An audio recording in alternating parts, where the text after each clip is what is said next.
Did you know that every 2 minutes, a child under the age of 5 dies of malaria? Many of these deaths are preventable and also curable. In 2019 alone, 229 million malaria cases globally led to 409,000 deaths. Of these deaths, 67% were children under the age of 5. Speaking of death as a result of malaria infection, what is malaria?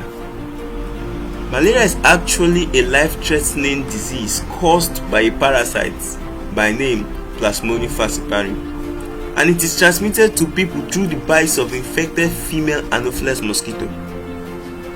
It is preventable and also curable. Many people underestimate malaria, but do note that if malaria is left untreated, it can result to death. Now you see someone say, if you walk under the sun too much, you will have malaria.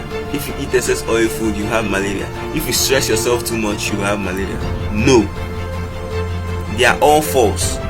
Only the female Anopheles mosquito can transmit malaria from an infected person to a non-infected person.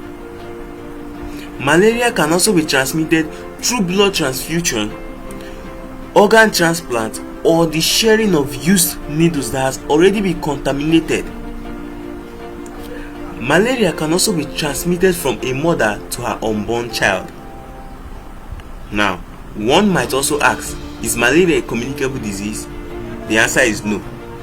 Malaria is not spread from person to person like cold or flu, and it's not so sexually transmitted either, because you cannot get malaria from mere casual sitting with someone that has malaria or shaking hands with the person.